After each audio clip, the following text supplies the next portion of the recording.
Hello, welcome. Jacqueline here again. And for today's video, ayan, may nagtatanong po sa 5-1 talk ng mga co-teachers ko din po na kung saan mabubook yung TESOL certification or training.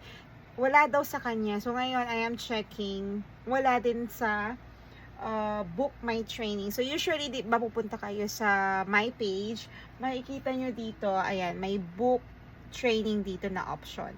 Sorry ha, kasi gagamitin ko tong camera, front camera. So, ito, tong naka-white na to, book my training. So, makikita niyo yan dito. Eh, nakalimutan ko na kung anong klaseng, anong name nun eh. But, ano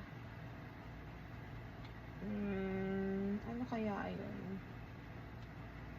Ayun, basta makikita niyo na ba na dyan, mabubook kayo TESOL. Kaya siguro, ang iniisip ko, baka kasi hindi available yung training ngayon. So, always check yung book my training kasi pag nag-open, kasi weekly po kung nire-refresh to, weekly silang nag-upload ng mga training schedule. So kindly check from time to time kung mayroong training for TESOL, lalo na po sa mga newbie or newly launched teachers. So once na mayroon, book na po kayo agad. So yeah, I'm checking it right now, wala po talaga siya. So, kindly check from time to time. Total, kung part-time din lang po kayo tulad ko, part-timer din lang po ako nung na-newly launch ako dito. Kaya lang sakto, nung newly launch ako, tapos diba konti pa lang ang bookings ko noon, nung first few months ko, talagang wala pa nga ako halos bookings kasi part-time nga lang ako. Ang nalalagay ko lang na schedule ko is 2 hours, 1 hour a day. So, wala talaga akong booking. So, ginawa ko, nag-training ako. Nag-book ng trainings nung sinamantala ko yung wala akong mga bookings pa. So, yan. Yun yung unahin ninyo yung TESOL. So, kung wala, sige, try nyo lang. Or kindly reach out to your coach.